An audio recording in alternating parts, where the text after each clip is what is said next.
Have you ever actually stopped, like really just hit pause and listen to the voice in your head? Hmm. And I don't mean in a medical hearing voices kind of way. I mean that constant, relentless narrator. To running commentary. Yeah. It's the voice that narrates your entire life from the second you wake up. It's the background static of just being human, isn't it? Totally. It's the voice that judges the person walking too slow in the grocery store. Or it suddenly reminds you of that embarrassing email you sent 3 years ago. Oh, that's the worst. It rehearses arguments you might have next week. It's just, it's the ceaseless mental noise. It's the narrator. And for most of us, it's a narrator we have absolutely no control over. It isn't just commenting on the show. It's running the show. And I think because of that noise, a lot of us live with this feeling that we're just waiting. Always waiting. Waiting for the weekend, waiting for that promotion, waiting for vacation. It's like our real life is always just around the corner. Which is the ultimate tragedy, right? Because while you're living in a future that hasn't happened, you are missing the only thing you actually have. You're missing the now. Exactly. And that brings us to the absolute titan of spiritual literature we're covering today. We are doing a deep dive into The Power of Now by Eckhart Tolle. A huge one. Now, I know when some people hear spiritual enlightenment, they might roll their eyes a little. They think, crystals or levitation. Not this book. No, this is not that. It's incredibly rigorous. It's basically a manual for dismantling the way we think about our own minds and even time itself. It's a profound text. Tolle isn't giving you life hacks to be more productive. He's offering a fundamental shift in consciousness. So, yeah, the mission for this deep dive is to really unpack his distinction between thinking and being. And we're going to look at why our obsession with the past and future is, according to him, the literal root cause of our suffering.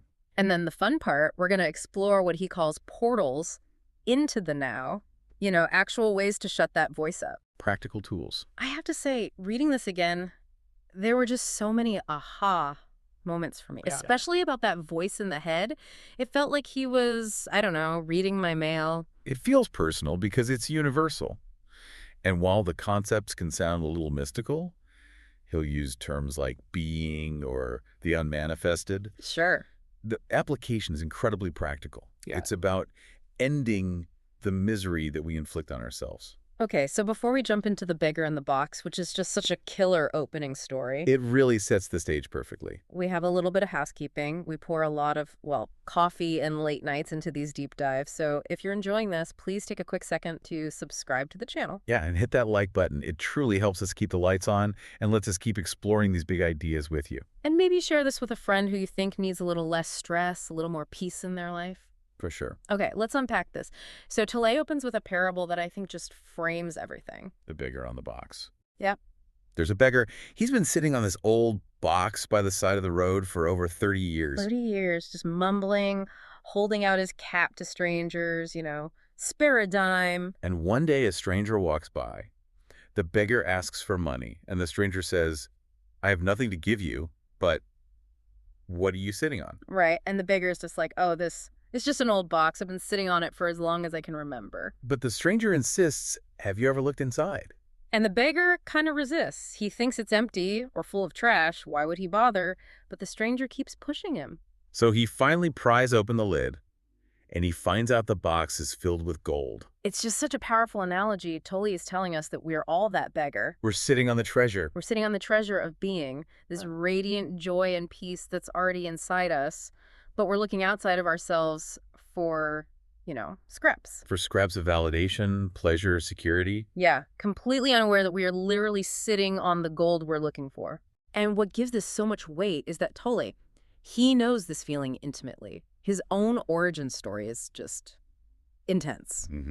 He wasn't always this calm, enlightened teacher. He lived with severe suicidal depression until he was 29. He describes it as a state of almost continuous anxiety. He said he just couldn't stand himself. And one night, it all reached a breaking point.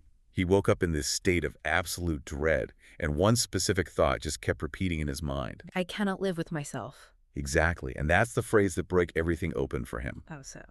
Well, normally we just let our thoughts run. Yeah.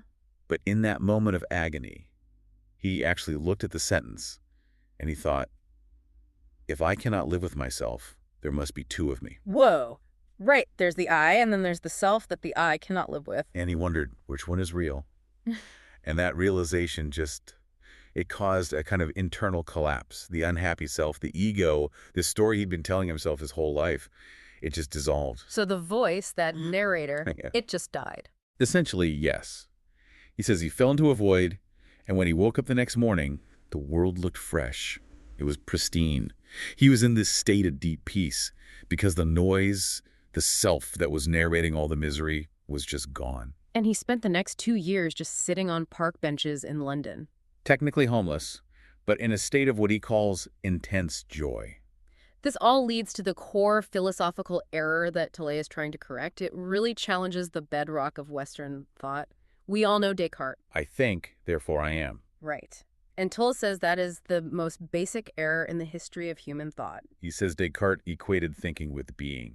He equated identity with thinking. But Tolle's entire point is, you are not your mind. And that's a tough one to wrap your head around because we feel like we are that voice.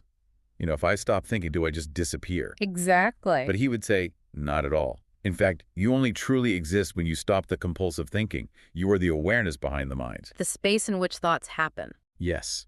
Think of your mind like a tool, a hammer. You use a hammer to build a house, but when you put the hammer down, you don't cease to exist. But most of us never put the hammer down. We're just running around smashing things with it 24/7. We are possessed by the tool. Okay, so if the mind is just a tool, why is it constantly running the show? Why are we so obsessed with the past and the future? He calls this the disease of time. And to get this, we have to distinguish between two types of time. First, there's clock time. Which is practical. You know, we're not saying throw away your calendar. I have a flight at 4 p.m. I need to know what time it is. Precisely. Or learning from a past mistake so you don't touch a hot stove again. That's using clock time. That's fine. But then there's psychological time. And that's the disease. Yeah. This is where we dwell on the past, replaying old hurts, building an identity around our pain, or we obsess about the future, looking for salvation in a moment that hasn't happened. This is the big illusion he talks about. Yes. Because the past is just a memory trace. It's not real anymore. The future is just a projection, a fantasy. Life only happens in the now. Only. Nothing has ever happened in the past. It happened in the now. Nothing will ever happen in the future. It will happen in the now. Wow. That really hits hard when you stop and think about it. I mean, how much of our lives are spent in that waiting state? Tolle calls waiting a state of mind. It basically means you want the future and you are rejecting the present. You don't want to be where you are. You want to be somewhere else. Yeah. It creates this constant low-level inner conflict. It's the I'll be happy when trap. Oh, yeah. I'll be happy when I get the new car, when I find a partner, when I lose 10 pounds. And what happens when you get the car? You're happy for, what, 5 minutes? Then you're waiting for the next thing. Exactly. You are reducing the present moment, which is life itself, to just means to an end. You're missing your life while you're waiting for it to start. And while we're stuck in this psychological time, we're accumulating something Tolle calls the pain body. This sounds like a sci-fi monster, but reading the description, it felt very, very real. It's one of his most powerful concepts.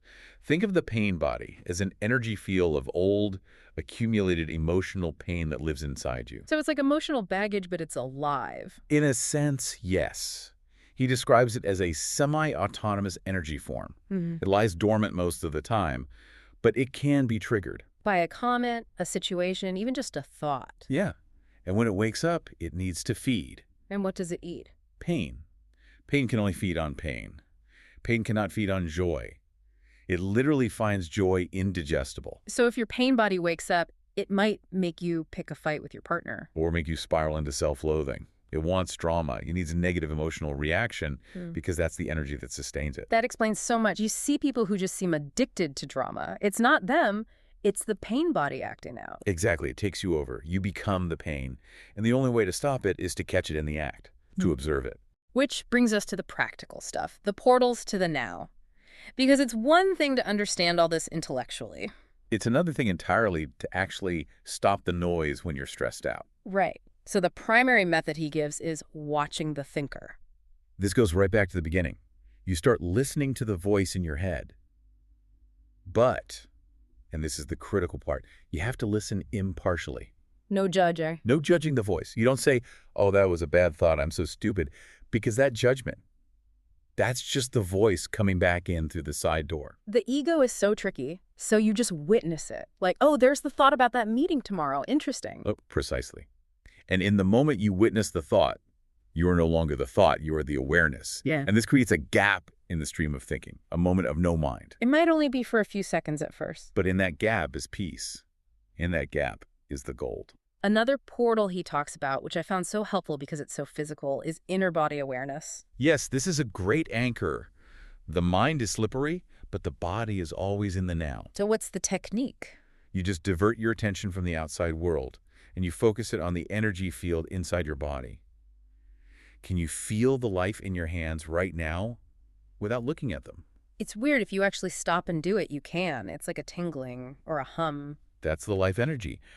By focusing on that, you withdraw consciousness from the mind and you anchor it in the body. He says this has huge benefits, even strengthens the immune system. The body loves your attention. I love that. The body loves your attention. Okay, there was one little experiment he suggested that I tried, and it worked surprisingly well. The mouse hole experiment. Ah, yes, the cat watching the mouse hole. He says, just ask yourself, I wonder what my next thought is going to be. And then you just wait for it, watch for it like a cat. And what happened? Nothing. It was just silent. Exactly. Because you were alert. You were fully present, waiting. Compulsive thinking requires a certain level of unconsciousness. The second you shine the light of full attention on it, the chatter just dies down. It's such a cool trick. I want to shift gears to relationships because this is where the rubber really meets the road. It's easy to be zen when you're alone. It's much harder when your partner is pushing your buttons. Tolle has a pretty intense take on this. He talks about the love-hate cycle. Right. He says we use relationships to try and complete ourselves. Exactly. We feel this deep incompleteness because of the ego, so we fall in love. And for a moment, it feels like we're whole. This other person is the answer. But he argues that's just the ego finding a temporary fix. A temporary drug. And when the drug wears off, The pain body comes out. You start attacking them because they aren't making you feel whole anymore. You flip from love to hate. so what's the solution? Do we all become monks? No. The solution is to make the relationship a spiritual practice. Which means you stop looking to the other person to fix you. And most importantly, you hold the presence. You stay conscious when your partner behaves unconsciously. So if they're in a bad mood or their pain body is acting up, you don't react. You try not to. Because if you react, your pain body is just feeding their pain body. But if you can stay present, stay as the watcher, you offer them space. He says darkness cannot recognize light. Wow. If you stay present, the drama just can't survive. It hits a wall of non-reaction and it dissolves. That leads us to the final big concept here, surrender. And for a lot of people, surrender sounds like defeat. It sounds like giving up. That's a huge misconception. He's very clear. Surrender is not resignation. It's not weakness. It is simply the radical acceptance of what is. Ending the resistance to the present moment. That's it. Imagine your car gets stuck in deep mud. Resignation is saying, well, I'm stuck. I guess I'll die here. This is hopeless. Right, that's passive. Surrender is looking at the situation and saying, okay, I am stuck in mud. That is the fact of this moment. You don't waste energy screaming at the mud or blaming yourself. You accept the isness of it. And from that acceptance, you can take clear action. You can take what he calls surrendered action. You act out of clarity, not out of panic and anger. There's that great Zen story he quotes about the butcher. Oh, Banzan. Yes. He's walking through a market and overhears a customer ask the butcher, give me the best piece of meat you have. And the butcher replies, every piece of meat I have is the best. There is not a piece here that is not the best. And Banzan gets enlightened, right there on the spot. Yeah. Because he realizes that when you fully accept the present moment without labeling it good or bad, every moment is the best. Every moment is the only moment. And that acceptance is like alchemy. It transforms the energy. You stop polluting the world with your inner negativity. So to just recap this journey, we start as the beggar, totally unaware of our own inner wealth. We're trapped by time, feeding our pain bodies. But we have these portals, watching the thinker, feeling the inner body, that can get us into the now. And by living in the now, we can transform our relationships and find peace through surrender. That is the path. And it's a path of unlearning, not of gaining more information. I want to leave everyone with one final kind of provocative thought from the book. Tolle talks about dying before you die. Yes. It sounds morbid, but it's really the secret of life. What does he mean by it? He means letting the psychological self, the ego, your history, all the labels, the story of me, letting all of that die while you are still physically alive. So you let go of the false identity. And what's left is the real you, the radiant, timeless self. You don't have to wait for physical death to find that peace. You can find it right now. Die before you die. That is definitely something to chew on for the rest of the week. Indeed. So now we really want to hear from you. We've covered a lot, but this book is something you have to experience. So a couple questions for you. First, do you recognize that voice in the head we talked about? Is yours a friendly narrator or more of a harsh critic? And second, have you ever experienced that gap of no mind? Maybe playing sports or looking at a beautiful sunset or even in a crisis. That moment where thinking just stopped. And you were just there. Please share your answers in the comment section below. We honestly love reading your stories and seeing how these ideas play out in real life. It's always fascinating to see how different people connect with this stuff. And of course, if there are other books, spiritual, scientific, philosophical, anything that just blew your mind that you want us to do a deep dive into. Drop those suggestions in the comments too. We're always building our reading list. We're always looking for the next treasure box to open. That's a perfect way to put it. Thanks for listening. And remember, the only time you really have is now. See you next time.